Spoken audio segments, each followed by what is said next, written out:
Nakatalayo si Winnie sa dilim ng pasilyo. Nanginghinig ang mga kamay habang yakap ang duguang polo ni Waldo. Mula sa loob ng silid, umalingaw-ngaw ang halahak ni Ivana. Isang pangungutya sa lahat ng sakripisyong ibinigay ni Winnie. Ibinato ni Waldo ang kasunduan ng diborsuyo, tinawag siyang walang halagang basura. Sa loob ng tahanang dapat sana'y pugad ng pag-ibig, namalayan ni Winnie na isa lamang siyang gamit na napaso na. Yumuko siya. Pilit kinukubli ang mga luhang nagbabadeng pumatak habang ang kanyang mga mata ay unti-unting nanunuyo at tumitigas. Sa gitna ng pagkawasak, may pag-asa pa bang muling sumibol mula sa abo ng nakaraan? Ang peklat na ito. Napakarumi at nakakarumi sa paningin. Akala mo ba dahil nag-donate ka ng parte ng atay mo, ay mamahalin na kita? Huwag kang mang-arap ng gising, Winnie. Ang boses ni Waldo ay matalim at malamig. Pumuputol sa katahimikang bumabalot sa silid ng ospital na puno ng amoy ng gamot. Napako si Winnie sa kanyang kinatatayuan. Ang kanyang mga kamay, na kanina lamang ay dahan-dahang naglilinis ng pawis sa noo ni Waldo, ay biglang nawala ng lakas. Ang basang bimpo na hawak niya ay nahulog sa sahig. Lumika ng isang mahina, ngunit nakabibinging tunog sa gitna ng matinding katahimikan. 3 araw pa lamang ang nakalilipas mula nang isailalim siya sa operasyon, tiniis ang hapdi ng pagkakahati ng kanyang laman para lamang iligtas ang buhay ng lalaking ito. Ngunit sa mga mata ni Waldo, ang kanyang sakripisyo ay hindi pag-ibig. Ito ay isang nakakatakot na panghihimaso. Tiningnan ni Winnie ang kanyang sariling katawan sa ilalim ng manipis at lukot na damit ng ospital. Ang mahabang peklat sa kanyang tagiliran ay hindi pa man lubusang gumagaling at tumutulo pa rin ang kaunting dugo, isang paalala ng lahat ng kanyang isinuko. Tumingin siya sa kanyang asawa, pilit na hinahanap ang kahit katiting na lambing sa mga mata ng lalaking nangakong poprotektahan siya habang buhay. Ngunit ang tanging nakita niya ay puro pagkamuhi at paghama. Bumukas ang pinto. Pumasok si Ginang Carmen, ang kanyang biyenan, kasama si Ivana. Hindi sila nagdala ng bulaklak o prutas. Ang dala nila ay mga dokumentong legal na kasing lamig ng kanilang mga pagkatao. Si Ivana, na may tindig ng isang reyna at mapupulang labi, ay hindi man lang tumingin kay Winnie. Naglakad ito papalapit sa kama at ipinatong ang manipis na mga daliri sa dibdib ni Waldo, tila sinusuri ang tibok ng puso nito. Mahal, kumusta ang pakiramdam mo?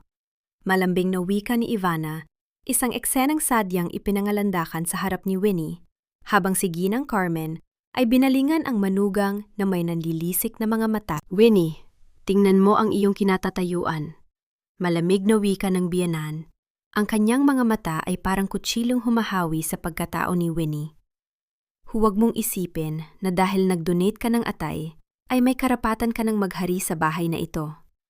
Ang isang babaeng tulad mo na walang marangal na pinagbulan, kung hindi dahil sa awa ng pamilya namin, sa tingin mo ba ay makakatapak ka sa loob ng aming mansyon? Ramdam ni Winnie na parang may pumipiga sa kanyang dibdib. Gusto niyang magsalita. Gusto niyang itanong kung bakit ganito ang trato nila sa kanya pagkatapos ng lahat ng kanyang ginawa. Ngunit ang kanyang lalamunan ay tuyo at mapait.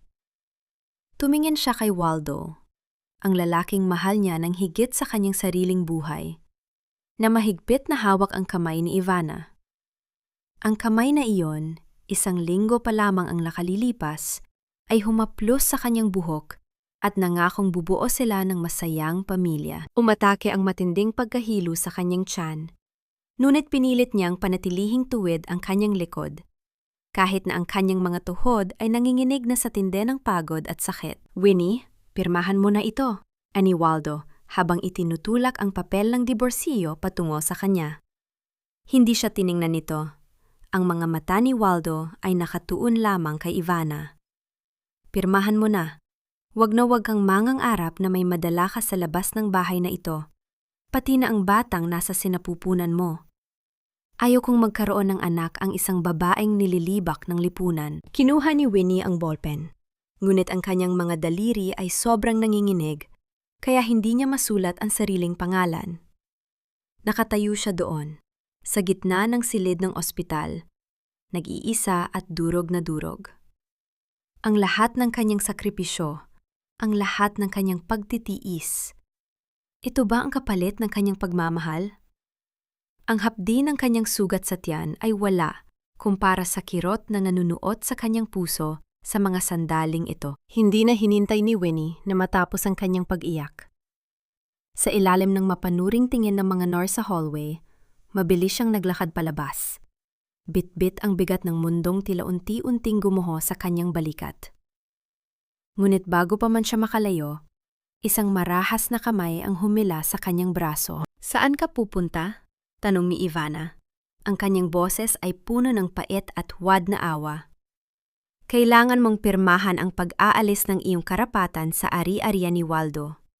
At huwag mong kalimutan, meron pa tayong pag-uusapan tungkol sa iyong nakaraan. Napatigil si Winnie.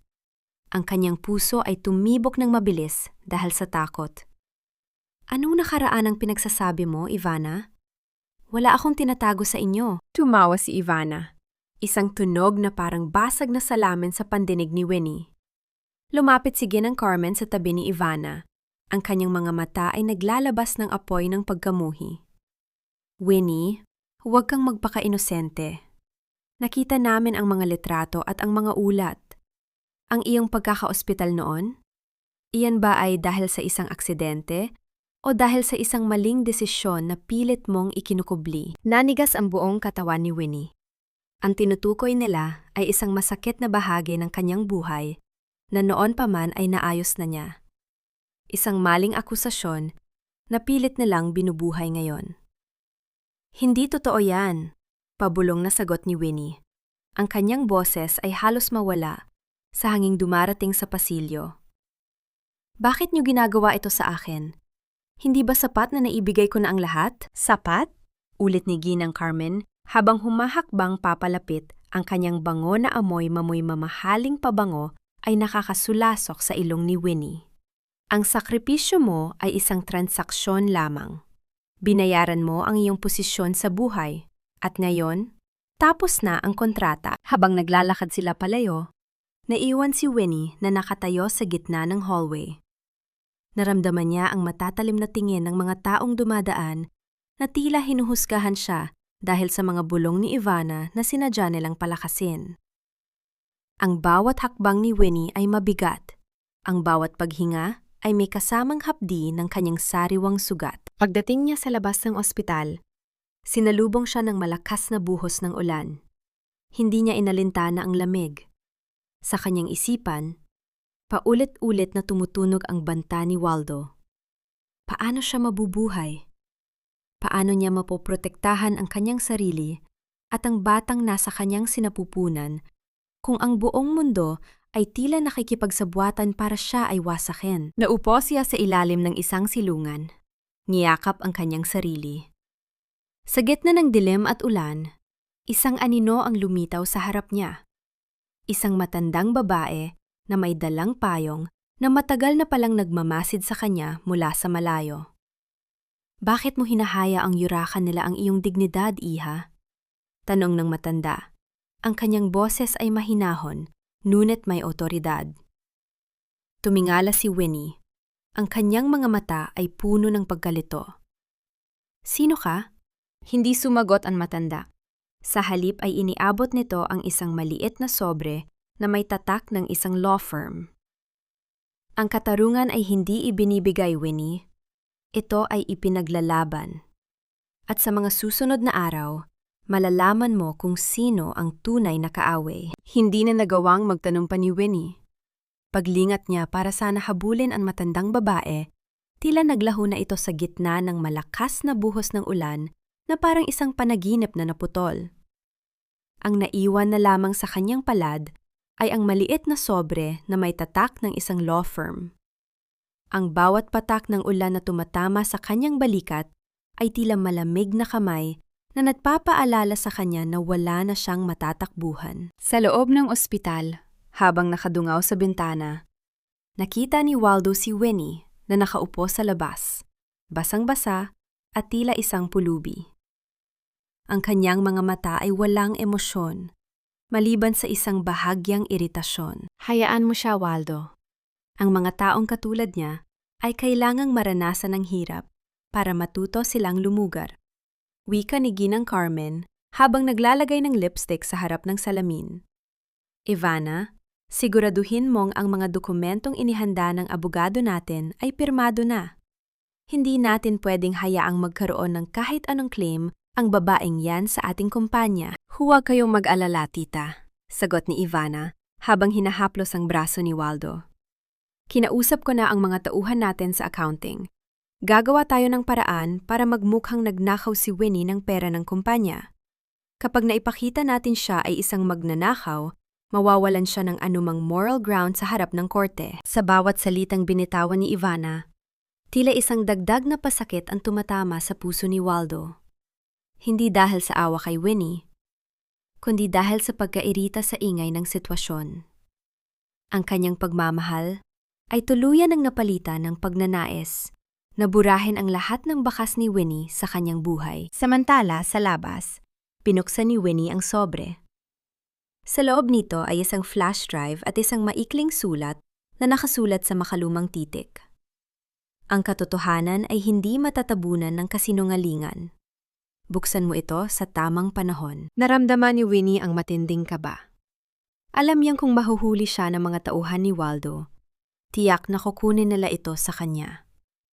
Pilit niyang tinayo ang kanyang sarili, kahit na ang bawat kalamnan sa kanyang katawan ay nananakit.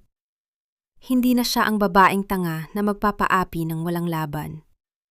Ang pagkakataong ito ay hindi lamang para sa kanyang sarili, kundi para sa batang nasa kanyang sinapupunan na kailangan niyang protektahan. Habang naglalakad siya palayo sa ospital, isang itim na kotse ang huminto sa kanyang tabi. Bumaba ang bintana at tumambad ang mukha ng isang lalaking. Hindi nga kilala, ngunit ang kanyang mga mata ay pamilyar. Winnie, sumakay ka. Kung gusto mong mabuhay at makita ang hustisya, ito la ang huling pagkakataon mo. Nag-aalangan si Winnie. Ang gabi ay madilim. Ang kanyang puso ay mabilis na tumitibok at ang banta ng panganib ay nasa bawat sulok. Ngunit sa pagitan ng pagpapakamatay sa kawalan at ang pagharap sa panganib, pinili niya ang huli. Sumakay siya sa kotse. Hindi alam na ang desisyong ito ang magiging simula ng malaking giyera. Habang humaharurot ang kotse palayo, isang text message ang dumating sa kanyang cellphone mula sa isang unregistered number. Nasa ilalim na nila ang lahat. Huwag kang magtitiwala kahit kanino. Naramdaman ni Winnie ang panlalamig ng kanyang mga kamay. Ang laban ay hindi lamang laban kay Waldo o Ivana. Ito ay laban sa isang makapangyarihang puwersa na matagal na palang nagbabantay sa kanya. Ang bawat pag-ikot ng gulong ng sasakyan ay tila pagtakas ni Winnie mula sa isang bangumot na matagal na siyang nilalamon. Ang lalaking nagmamaneho ay tahimik. Ang kanyang mga mata ay matalim na nakatuon sa daan, tila may sinusundan o may iniiwas ang anino. Si Winnie, na nakayakap sa kanyang bag kung saan nakatago ang flash drive, ay hindi mapakali. Ang lamig ng aircon sa loob ng sasakyan ay humahalo sa panginginig ng kanyang katawan. Hindi dahil sa ginaw, kundi sa takot na ang bawat pagkakamali ay maaaring magresulta sa kanyang kamatayan. Sino ka? Pabulong na tanong ni Winnie. Ang boses ay pilit na pinatitibay. Bakit mo ako tinutulungan? Ang kailangan mong itanong ay kung bakit nila gustong burahin ang pag-iral mo, Winnie, sagot ng lalaki nang hindi tumitingin. Hindi lang ito tungkol sa atay na ibinigay mo. Ito ay tungkol sa kung ano ang nakita mo nung gabing yon sa study room ni Waldo. Napahinga ng malalim si Winnie. Naalala niya ang gabing iyon. Ang mga dokumentong nakita niya sa mesa ni Waldo, ang mga lagda ng mga kumpanya na hindi pamilyar sa kanya, at ang boses ni Ginang Carmen na nagsasabing, "Kailangang mawala na ang asawa mo bago lumabas ang audit report." Noon, inisip niyang siguro ay tungkol lang iyon sa negosyo. Ngunit ngayon, malinaw na sa kanya. Isa siyang saksi sa isang krimen na hindi dapat mabunyag. Samantala, sa loob ng mansyon ng mga De Silva, hindi mapakali si Ivana. Naglalakad siya ng pabalik-balik sa sala habang hawak ang kanyang telepono. Hindi ko siya makita sa kahit anong CCTV footage. Sigaw ni Ivana kay Waldo na kasalukuyang umiinom ng alak.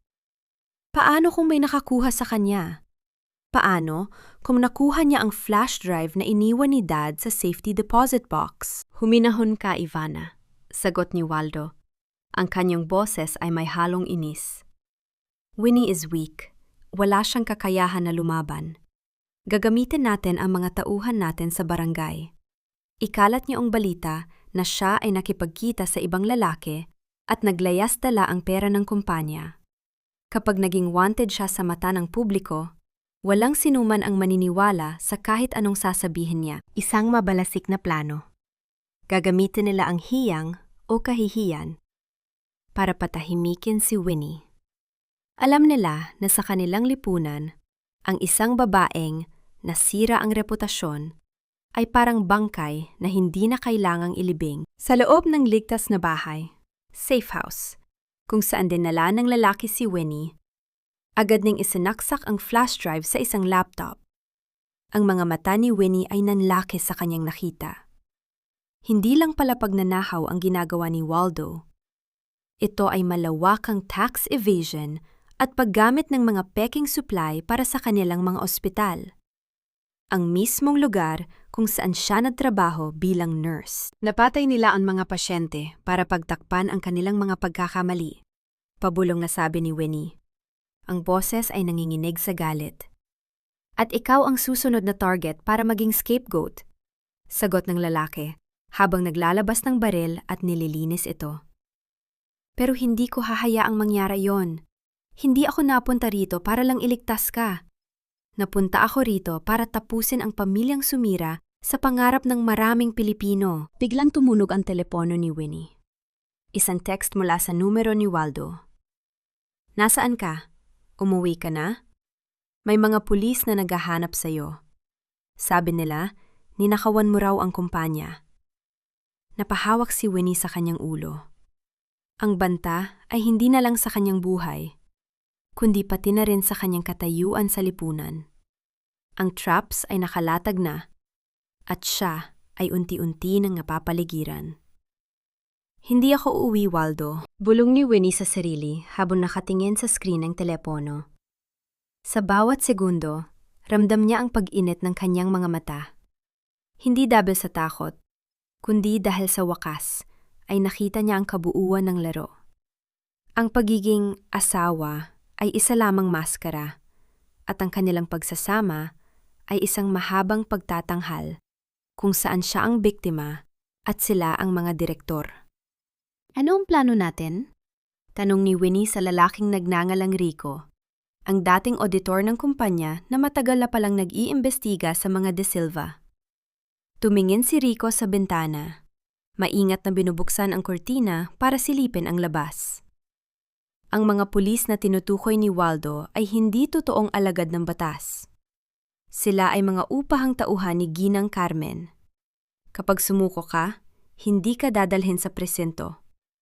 Dadalhin ka nila sa isang lugar kung saan hindi ka na makakaalis ng buhay. Napaupo si Winnie sa silya. Ang kanyang kamay ay kusang humaplos sa kanyang tiyan. Ang buhay na nasa loob niya, ang tanging liwanag sa kanyang madilim na mundo, ay nagbibigay sa kanya ng lakas na hindi niya akalaing taglay niya.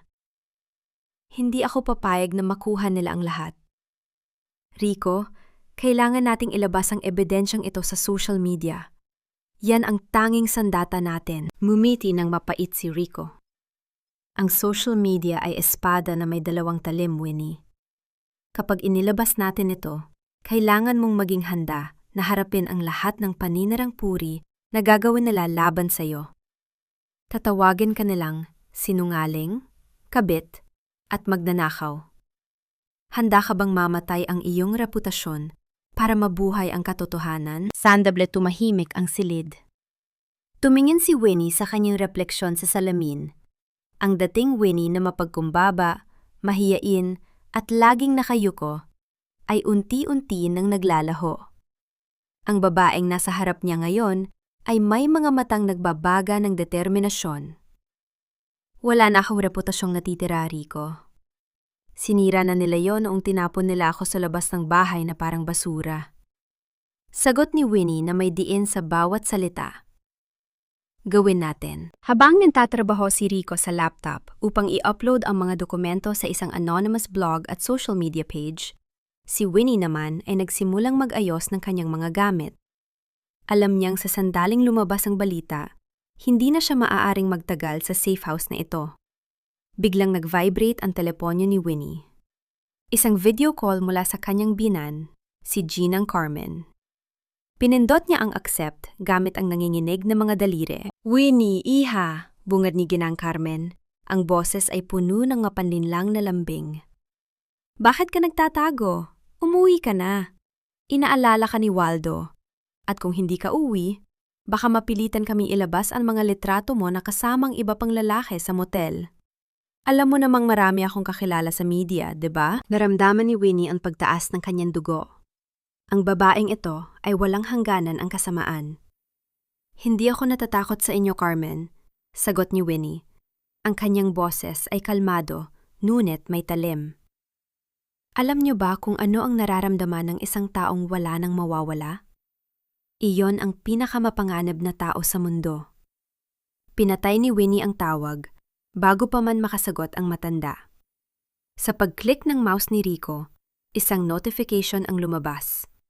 Upload complete. Sa loob ng ilang minuto, ang mga dokumentong naglalantad sa illegal medical operations at tax evasion ng mga De Silva ay nagsimulang kumalat.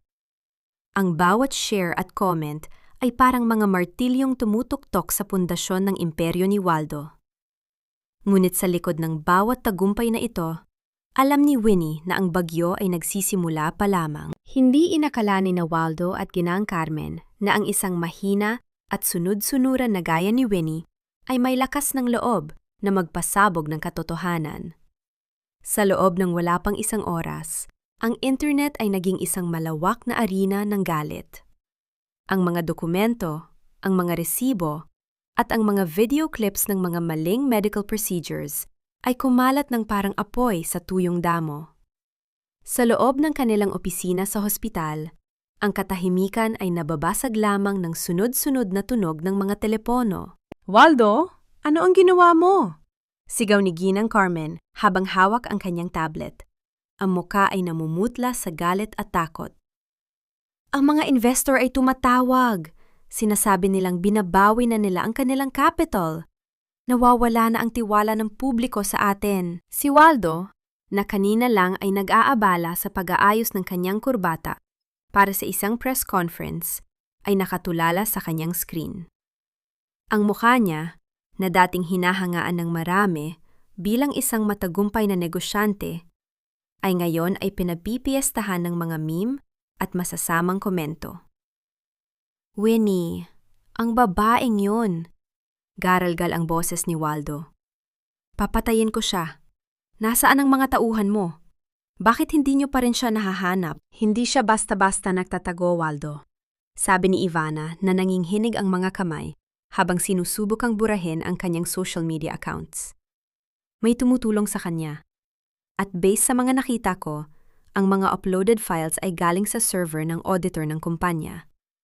Rico, ang auditor na tinanggal mo noong nakaraang buwan." Ang realization ay tumama kay Waldo, tulad ng isang matinding sampal. Si Rico at Winnie, sila ay nagtulungan.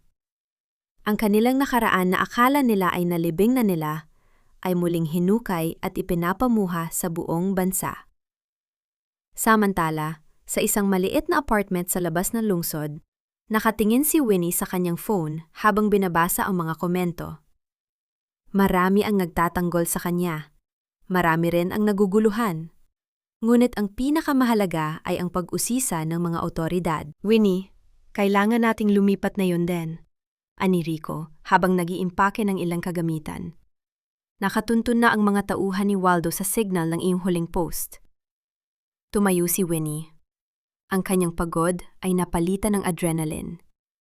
"Hindi na ako tatakbo, Rico. Kung kailangan nating harapin sila, gagawin natin ito sa paraang hindi na sila makakabangon. Anong ibig mong sabihin? Pupunta tayo sa himpilan ng media. Hindi sa pulisya, kundi sa mismong broadcast station ng pinakasikat na news program sa bansa. Kung magtatago lang tayo, magmumukha tayong guilty. Pero kung tayo ang kusang lalabas at magpapaliwanag, ang publiko ang magiging kalasag natin. Habang palabas sila ng apartment, isang grupo ng mga lalaking nakaitim ang biglang humarang sa kanilang daan. Ang bawat isa ay may hawak na mabigat na kagamitan, hindi pulis, kundi mga bayarang goons. Ang hangin ay naging mabigat. Ang bawat paghinga ni Winnie ay naging mababaw. "Winnie, sa likod mo!" Sigaw ni Rico, sabay bunot ng kanyang sariling baril. Ang engkwentro ay mabilis at magulo. Hindi ito ang oras para sa drama. Ito ay oras para sa kaligtasan. Sa gitna ng kaguluhan, isang sasakyan ang humarurot palapit sa kanila, bumukas ang pinto. Isang mukhang hindi inaasahan ang tumambad kay Winnie. "Sumakay kayo!" Sigaw ng isang pamilyar na tinig. Siya ang doktor na mismong nag-opera kay Winnie noon. Ang doktor na pinilit ni Waldo na pumirma ng mga peking dokumento. Ang loob ng sasakyan ay puno ng tensyon. Si Doktora Elena, ang surgeon na pinilit ni Waldo na pumirma ng mga peking record ng pasyente, ay mabilis na nagmamaneho habang pasulyap-sulyap sa rearview mirror. "Bakit mo kami tinutulungan, Doktora?" tanong ni Winnie. Ang boses ay pilit na pinapakaalma kahit na ang kanyang mga kamay ay hindi tumitigil sa pag-alog. "Dahil hindi ko na kayang matulog ng mahimbing, Winnie," sagot ni Elena. Ang kanyang mga mata ay puno ng pagkamuhi sa sarili. "Ang mga dokumentong inilabas nyo ay simula pa lamang. Hawak ko ang original surgical logs. Ang totoong dahilan kung bakit kinailangan mong mag-donate ng parte ng atay mo. Hindi yun para iligtas ang buhay ni Waldo dahil sa sakit. Yon ay para takpan ang isang ilegal na operasyon na ginawa niya sa isang VIP client na nagbayad ng milyon-milyon." Napatigil si Winnie. Ang pantataksil ay mas malalim kaysa sa inaakala niya. Hindi lang siya ginamit bilang asawa. Ginamit siya bilang isang spare part sa isang maduming negosyo. "Kailangan nating makarating sa studio bago mag-live ang nightly news," wika ni Rico habang tinitingnan ang kanyang rilo. "Ito ang pinakamalaking tsansa natin. Kapag nakapagsalita si Doktora sa telebisyon, wala nang kawala sina Waldo." Habang bumabagtas sila sa gitna ng trapiko ng Maynila, isang mensahe ang pumasok sa telepono ni Winnie. Mula kay Waldo. "Winnie, kung magpapakita ka sa media, sisiguraduhin kong hindi na makikita ng anak mo ang liwanag ng mundo. May mga tauhan ako sa paligid ng studio. Isipin mo ang kaligtasan ng batang dala mo." Naramdaman ni Winnie ang isang matalim na kirot sa kanyang puson. Ang pananakot na ito ay ang pinakamahina niyang punto. Tumingin siya sa kanyang refleksyon sa bintana, ang babaeng naghihirap, ang babaeng niloko, ang babaeng halos mawalan ng lahat. Ngunit sa kanyang mga mata, isang bagong determinasyon ang nabuo. Kung hahayaan niyang manalo ang takot, kailanman ay hindi magiging ligtas ang kanyang anak sa mundong kontrolado ng mga halimaw. "Doktora, bilisan mo," utos ni Winnie. Pagdating nila sa parking lot ng broadcast station, hindi naging madali ang lahat. May mga lalaking nakapwesto sa bawat sulok, mga taong nagmamasid. Ngunit bago pa man sila harangin, ang isang grupo ng mga security guard ng network na inalerto na ni Rico ay sumalubong sa kanila. "Ipasok sila sa loob! Huwag hayaang makalapit ang sinuman!" Sigaw ng head of security. Sa loob ng studio, ang ingay ng mga camera crew at ang ilaw ng mga spotlight ay nakakasilaw. Si Winnie, na nakasuot ng simpleng damit, ay tumayo sa tapat ng anchor desk. Ang kanyang buhok ay medyo gusot, ang kanyang mukha ay pagod. Ngunit ang kanyang tindig ay parang isang reyna na handang bawiin ang kanyang trono. "Handa ka na ba?" tanong ni Rico. Tumango si Winnie. Huminga siya ng malalim. "Para sa aking anak, para sa katarungan. Pagbukas ng red light ng camera, ang buong bansa ay tumigil. Sa bawat tahanan, sa bawat kusina, kung saan ang mga kababaihan ay nakikinig habang nagluluto o naglilinis, ang boses ni Winnie ay umaling-aw-aw.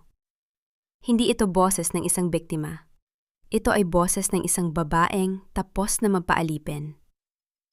Ang pangalan ko ay Winnie, at ngayong gabi, ilalantad ko ang katotohanan tungkol sa pamilyang De Silva. Sa kabilang banda, sa loob ng kanilang mansyon, itinapon ni Waldo ang basong hawak niya sa telebisyon nang makita ang mukha ni Winnie sa screen. Ang kanyang mundo, ang kanyang kapangyarihan, ang kanyang buong pagkatao ay unti-unting naglalaho sa harap ng mga manonood. Hindi ako nareto para humingi ng awa. Nareto ako para singilin ang utang na hindi mababayaran ng kahit anong salapi. Ang boses ni Winnie ay hindi nanginig. Sa harap ng milyon-milyong manonood, ang kanyang bawat salita ay parang punglo na tumatama sa reputasyon ng mga De Silva. Ipinakita ni Doktora Elena ang mga dokumento, ang mga pirmadong kasunduan at ang mga ebidensya ng ilegal na transaksyon. Walang ingay sa loob ng studio, maliban sa mahinang ugong ng mga kamera. Ang bansa ay tila huminto sa paghinga. Sa kabilang panig ng lungsod, ang mga kapitbahay at ang mga dating kaibigan ni Waldo ay nanonood ng may halong pandidiri. Ang dating idolo ng kanilang komunidad ay unti-unting nakikita sa kanyang tunay na anyo. Isang oportunista, isang mapagsamantala, at isang taong walang pagpapahalaga sa buhay ng iba.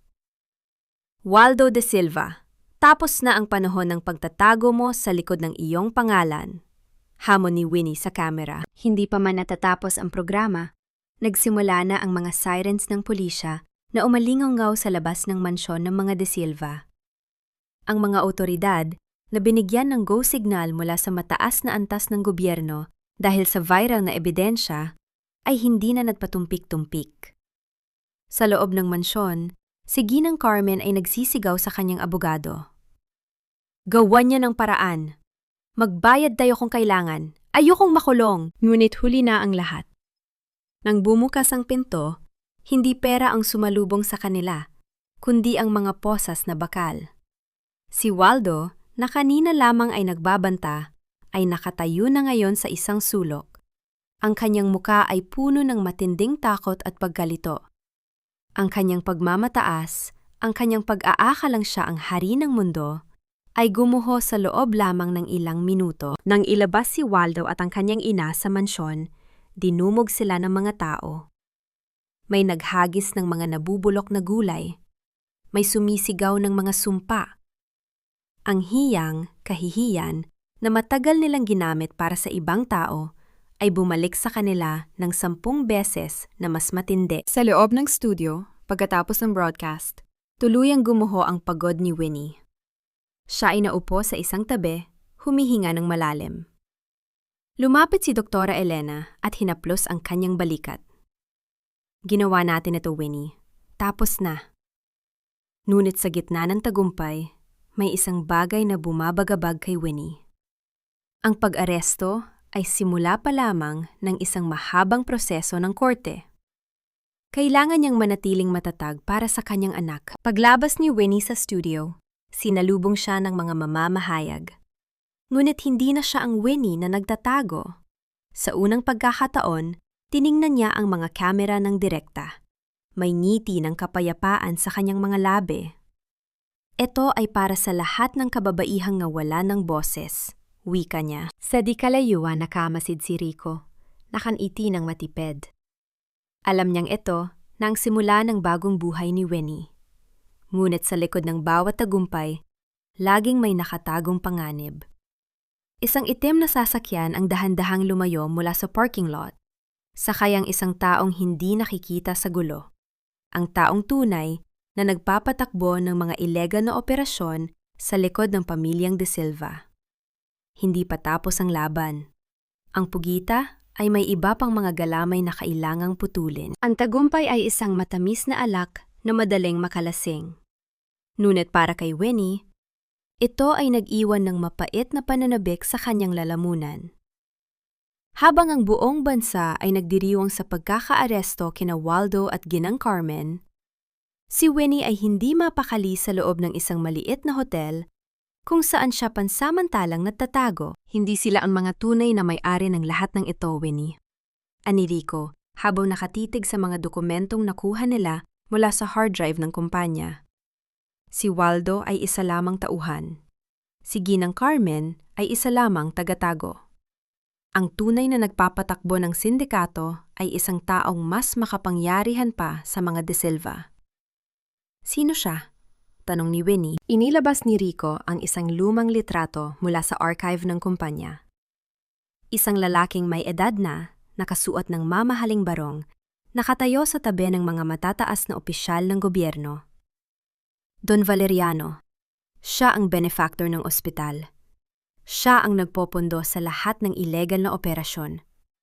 At ang mas malala pa, siya ang padrino ni Waldo sa kasal. Naramdaman ni Winnie ang panlalamig ng kanyang buong katawan.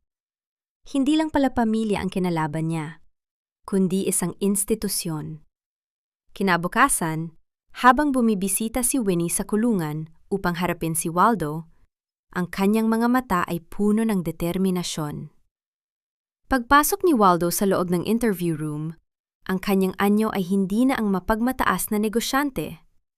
Ang kanyang buhok ay magulo, ang kanyang muka ay may mga pasa mula sa ibang preso, at ang kanyang mga mata ay puno ng pagkamuhi. Masaya ka na ba, Winnie?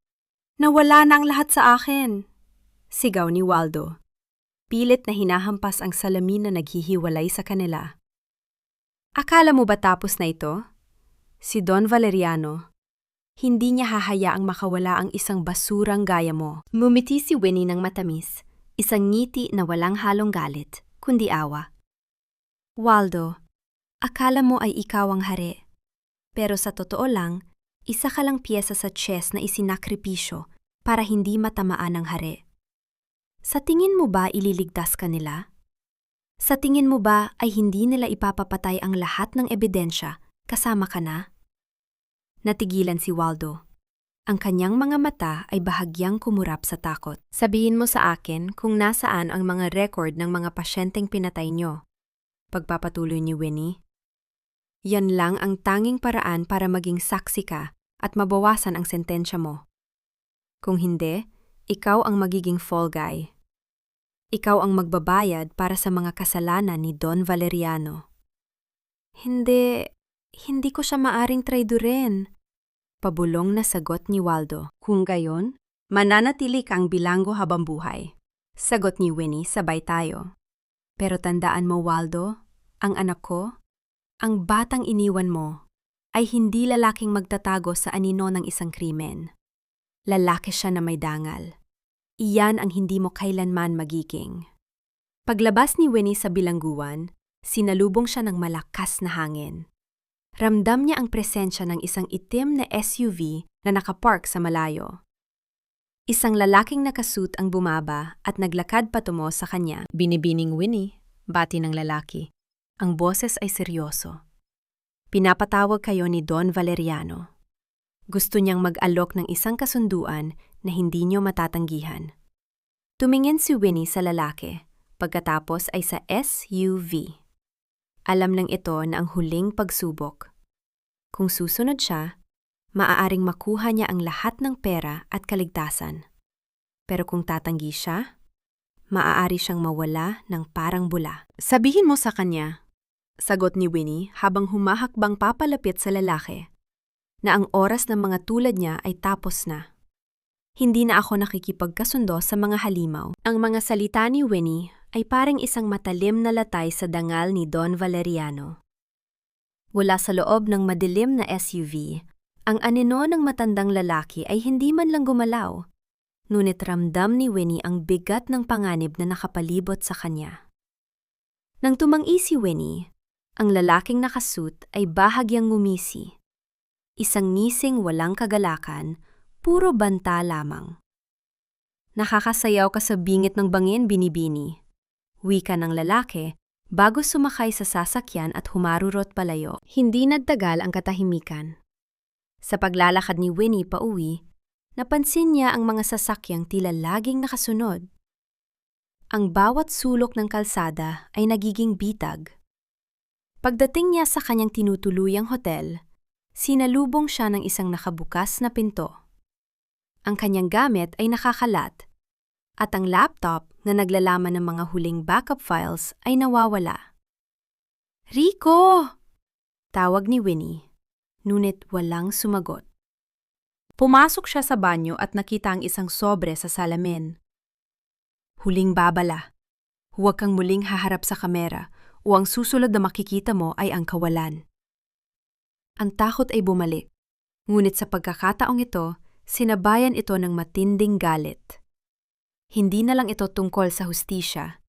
Ito ay tungkol sa kaligtasan ng kanyang anak. Alam niyang kung magtatago siya, hahanapin siya ng mga tauhan ni Don Valeriano. Ang tanging paraan ay ang ilantad ang lahat bago pa man siya patahimikin. Gamit ang isang lumang burner phone, tinawagan ni Winnie si Doktora Elena. "Doktora, may kopya ka pa ba ng mga orihinal na surgical logs?" "Oo, Winnie. Bakit?" "Dalhin mo sa simbahan ng San Sebastian mamayang 3:00. Huwag kang magpasundan. Ito na ang huling pagkakataon natin." Ang 3:00 ng hapon ay naging isang mahabang paghihintay. Sa gitna ng simbahan, habang nagdarasal ang mga tao, naupo si Winnie sa huling hilera. Ramdam niya ang mga matang nakamasid sa kanya mula sa labas. Ang bawat taong pumapasok ay tila isang banta. Nang dumating si Doktora Elena, dali-dali niyang iniabot ang flash drive na nakatago sa loob ng isang rosaryo. Ngunit bago pa man sila makalabas, ang mga pinto ng simbahan ay biglang bumukas. 5 lalaking nakaitim ang pumasok. Ang mga tao sa loob ay nagkagulo, nagtakbuhan palabas. Si Winnie at Elena ay naiwan sa gitna ng simbahan, napapaligiran. "Ibigay niyo ang drive at baka hayaan namin kayong mabuhay," wika ng isa sa mga lalaki. Sabay bunot ng isang maliit na handgun na may silencer. Si Winnie, sa halip na matakot, ay tumayo ng matuwid. Sa labas ng simbahan, naririnig na ang mga sirens ng pulisya. Napangiti siya. "Huli na kayo. Hindi lang kayo ang naghahanda." Sa isang iglap, ang mga pinto ay muling bumukas. Hindi ng mga goons, kundi ng mga SWAT team na tinawag ni Rico mula sa ibang sangay ng gobyerno na hindi hawak ni Don Valeriano. Ang simbahan, na dapat sana ay lugar ng kapayapaan, ay naging entablado ng isang madugong paghuli. Ang mga lalaki ay mabilis na napusasan. Sa gitna ng kaguluhan, nakita ni Winnie ang isang SUV na mabilis na lumayo. Sa loob nito, nakita niya si Don Valeriano, tumitingin sa kanya sa huling pagkakataon. Alam niyang hindi pa ito ang katapusan ng taong yon, ngunit sa pagkakataong ito, nakuha na niya ang pinakamahalagang ebidensya. Nang gabing iyon, sa harap ng lahat ng network, inilabas ni Winnie ang mga surgical logs. Ang pangalan ni Don Valeriano ay opisyal na idinikit sa kaso. Ang imperyo ng takot ay unti-unti na naglalaho. Ang hukuman ay punong-puno. Ang ingay ng mga mamamahayag sa labas ay tila kulog na hindi humuhupa.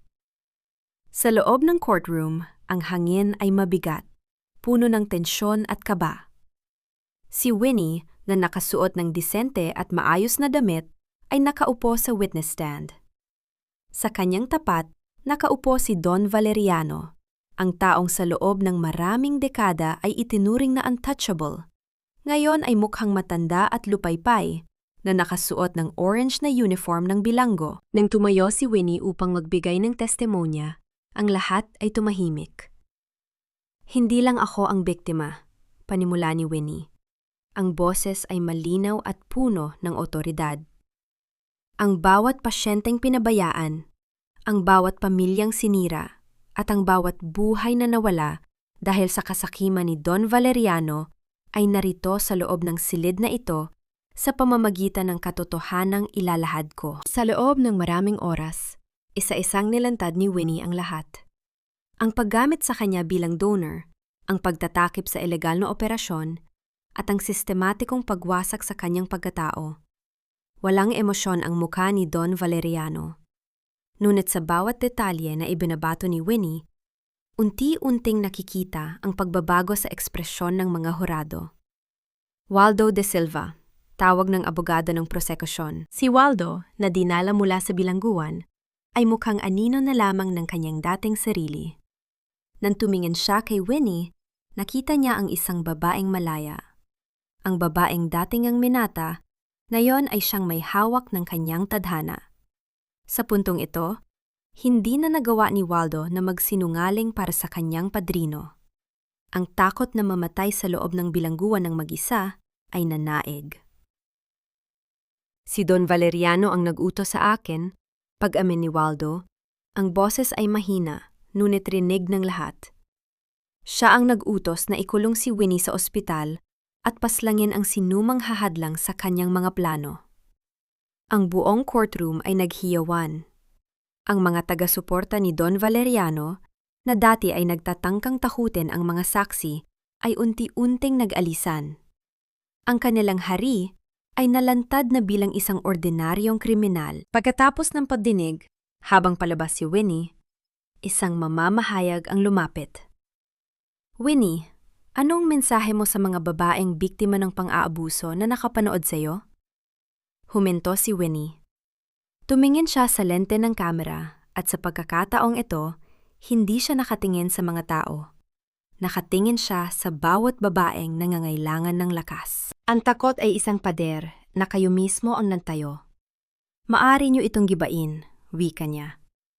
Hindi niyo kailangan maging perpekto para maging karapat-dapat sa katarungan. Ang kailangan niyo lang ay ang katotohanan. Habang naglalakad siya papalabas ng court complex, naramdaman ni Winnie ang sikat ng araw sa kanyang balat. Hindi na ito ang araw na nakakatakot.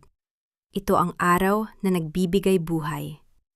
Sa kanyang tabi, nakatayo si Rico, na may hawak na isang sobre. Ang annulment papers mo, Winnie. Pinadala na ng korte, ani Rico. Malaya ka na. Kinuha ni Winnie ang sobre. Tumingin siya sa langit, huminga ng malalim. Ang sakit ng nakaraan ay hindi agad mawawala, ngunit ang bigat sa kanyang dibdib ay tuluyan ng napalitan ng magaan na pakiramdam ng kapayapaan. Ang susunod na kabanata ay kanya nang isusulat, hindi para sa sinuman, kundi para sa kanyang sarili at sa kanyang anak. Lumipas ang 1 taon. Ang ingay ng mga headlines sa diaryo at ang paligsahan ng mga boses sa social media ay napalitan na ng payapang huni ng mga ibon sa isang maliit ngunit magandang atelier sa labas ng lungsod. Ang pangalang Winnie ay hindi na nauugnay sa mga iskandalo, kundi sa isang matagumpay na tatak ng lokal na kasuotan na nagbibigay diin sa paghilom at lakas ng mga kababaihan. Sa loob ng kanyang shop, maingat na itinatahi ni Winnie ang tela ng isang simpleng bestida. Ang kanyang mga daliri, na dati nanginginig sa takot, ay ngayon ay matatag at puno ng kasanayan. Hindi niya inalis ang kanyang peklat sa tagiliran. Sa katunayan, ginawa niya itong inspirasyon. Ang bawat disenyong kanyang ginagawa ay may tatak ng isang maliit na rosas na sumisimbolo sa kakayahang mamulaklak sa kabila ng mga tinik. Winnie, kailangan na nating i-finalize ang orders para sa susunod na quarter, ani Rico, na ngayon ay nagsisilbi na bilang kanyang business partner at tapat na kaibigan. Tumingala si Winnie at ngumiti. Salamat, Rico. Kung hindi dahil sa'yo, baka hanggang ngayon ay nakakulong pa rin ako sa takot. Hindi, Winnie. Ikaw ang nagpalaya sa sarili mo, sagot ni Rico. Sa labas ng atelier, isang batang lalaki ang tumatakbo patungo sa kanya. Siya si Gabriel, ang anak ni Winnie na ngayon ay 3 taong gulang na. Ang bawat tawa ni Gabriel ay isang musika na nagtataboy sa lahat ng natitirang anino ng kanyang nakaraan. Pinulot ni Winnie ang bata at hinalikan ito sa pisingi. Ang sanggol na dati ay muntik na nilang mawala, ngayon ay simbolo ng kanyang tagumpay. Mama, tignan mo! May bulaklak ako para sa iyo! Masayang wika ni Gabriel. Habang pinagmamasdan ng bata, isang tawag ang pumasok sa kanyang telepono. Mula ito sa isang abogado. Nabalitaan niya na si Waldo ay nakatanggap ng sentensyang habambuhay, habang si Don Valeriano naman ay unti-unti nang humihina sa loob ng bilangguan dahil sa malubhang sakit. Wala nang puot ang naramdaman ni Winnie. Ang hustisya ay naibigay na, at ang paghihiganti ay hindi na kailangan pang pakaingatan. Sa hapon na iyon, naglakad-lakad sila sa dalampasigan malapit sa kanilang bagong tahanan.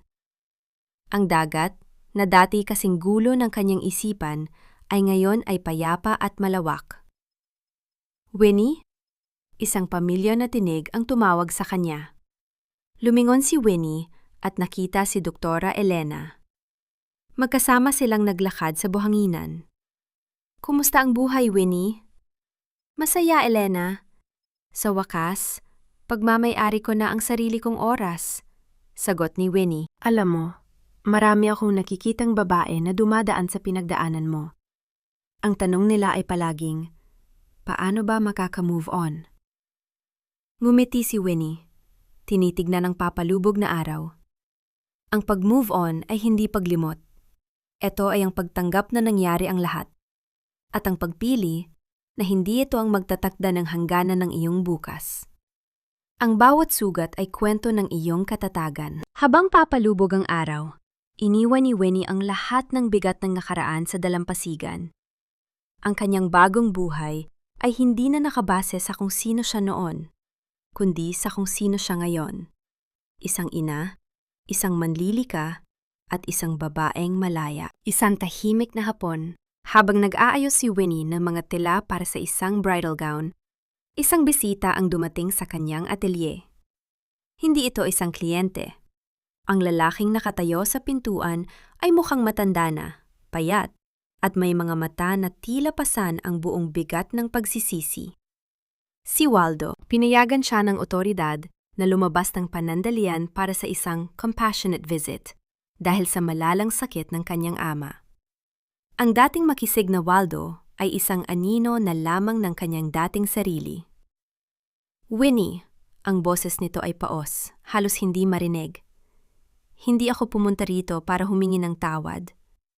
Alam kong huli na ang lahat.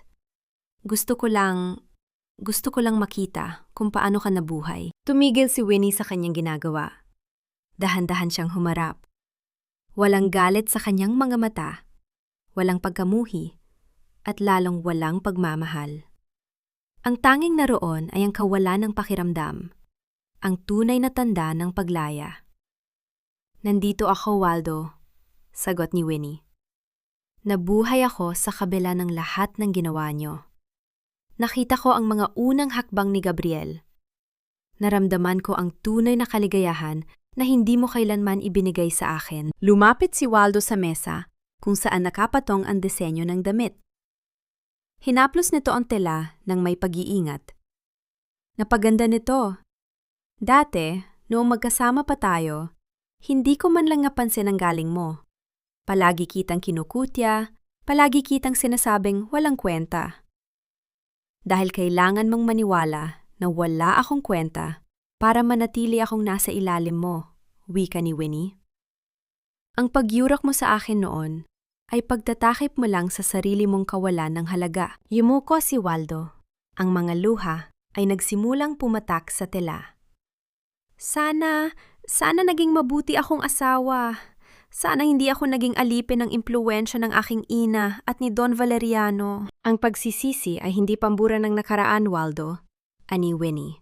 Ang kanyang boses ay mahinahon, ngunit matatag. Ang nagawa mo ay marka na sa kasaysayan natin. Ngunit ang pinili kong landas ngayon ay hindi nakasama ang sakit na idinulot mo. Patawad? Hindi ko alam kung nasaan ang salitang yon sa puso ko. Pero ang paglaya, iyon ang nahanap ko na. Tumalikod si Winnie at nagpatuloy sa kanyang pagtatrabaho. Hindi na niya kailangang makita ang mukha ni Waldo upang malaman na ito ay umalis na.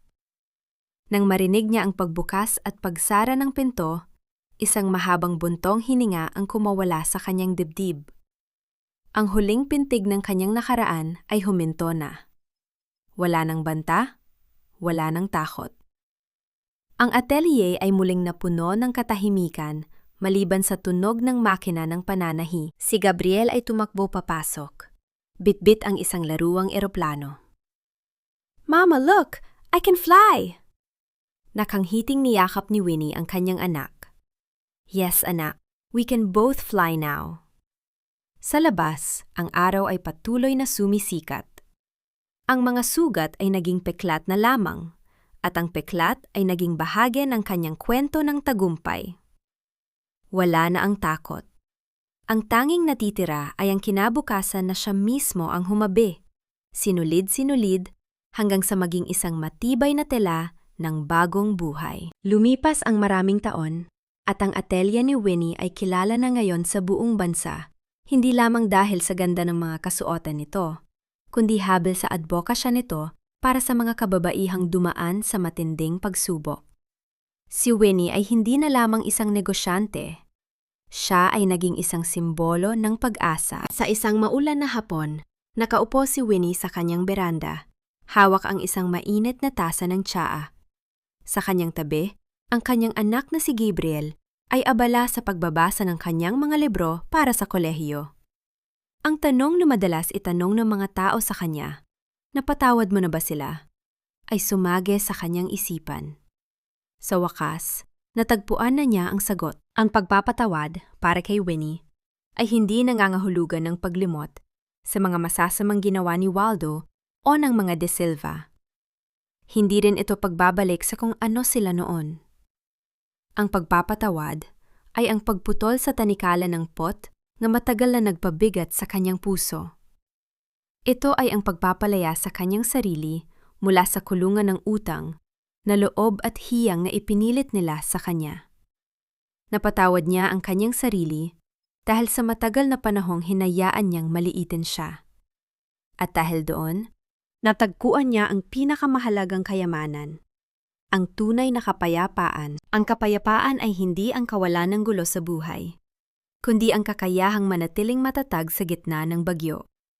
Hindi na niya kailangang maghanap ng hustisya sa labas, dahil ang katarungan ay nakamit na niya sa pamamagitan ng pagbangon at pagtagumpay.